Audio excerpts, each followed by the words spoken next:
Bienvenue, bonjour à tous. L'État ivoirien et l'Agence française de développement, l'AFD, ont procédé hier à Abidjan à la revue sectorielle des projets liés au contrat de désendettement et de développement pour l'année 2019. À noter une satisfaction des deux côtés. En effet, le taux d'exécution de ces projets s'élève à 84%.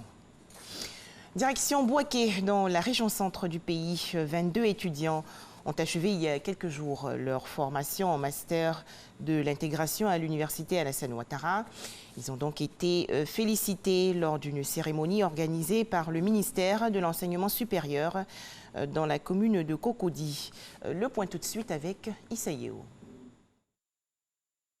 Donner une connaissance pointue aux praticiens de l'intégration dans la sous-région. C'est ce à quoi répond l'instauration des masters de l'intégration africaine à l'université Alassane Ouattara de Bouaké. La première promotion, une vingtaine, vient de finir sa formation. Quand nous apprenions la mise en marche de ce projet-là, nous étions sceptiques parce que vous savez que pour le commun des mortels, l'intégration n'est pas vraiment bien perçue. Après cette expérience-là, je vous avoue que je suis un homme transformé. Un auditeur bien formé n'est pas formé seulement pour comprendre le fonctionnement économique de la CEDEAO, la législation de la CEDEAO, mais aussi sur ces questions brûlantes d'actualité que sont les conflits et la façon dont les États s'engagent à les comprendre. Tous les mécanismes, les textes doivent faire l'objet d'une attention particulière. Le master de l'intégration africaine vient combler un vide selon les initiateurs et le ministère de l'intégration africaine et des Ivoiriens de l'extérieur. Aujourd'hui, les bailleurs de fonds, tout le monde s'intéresse donc aux ensembles. Et il était important d'avoir des personnes capables donc, de traiter avec efficacité ces questions-là. Nous sommes également rendus compte que la question de l'intégration était traitée de façon parcellaire. Elle était traitée sous l'angle juridique, elle était traitée sous l'angle économique, elle était traitée sous l'angle social. Or, pour traiter véritablement complètement cette question, ce qu'il faut, c'est une compétence pluridisciplinaire.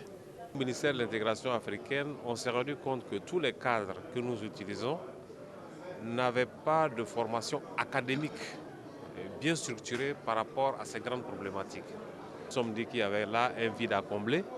Et ce vide-là, c'était de regarder comment, de manière structurée et académique, en relation avec les thèmes du savoir que sont les universitaires, comment nous pouvons bâtir quelque chose de structuré où à la fois ceux qui pratiquent déjà l'intégration africaine et les jeunes universitaires qui veulent embrasser ce métier-là.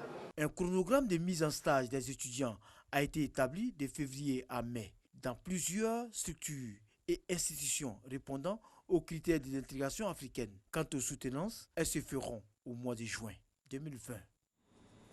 Des images à présent. La Côte d'Ivoire s'arme face au coronavirus. En effet, le gouvernement ivoirien a entrepris de renforcer le dispositif de riposte déjà en place.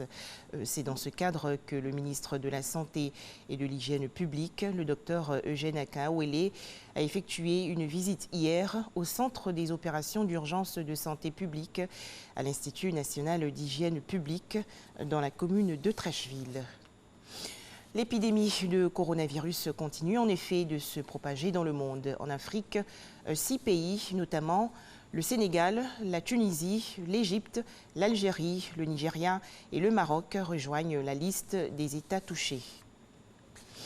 L'actualité au Cameroun, plus d'une dizaine de personnes ont été tuées lors d'une opération militaire en zone anglophone le 29 février dernier dans la région nord-ouest. L'armée camerounaise parle d'une opération contre des combattants séparatistes anglophones. Les organisations non gouvernementales, de leur côté, parlent de victimes civiles. Enfin, les élections législatives en Israël. Le Premier ministre Benjamin Netanyahou a revendiqué hier la victoire face à son rival Benny Gantz. À l'issue de ce troisième scrutin législatif en moins d'un an, le pays tente aujourd'hui de sortir d'une longue crise politique. Voilà, merci de nous avoir suivis. Toutes ces informations vous seront développées dans le journal de 13h.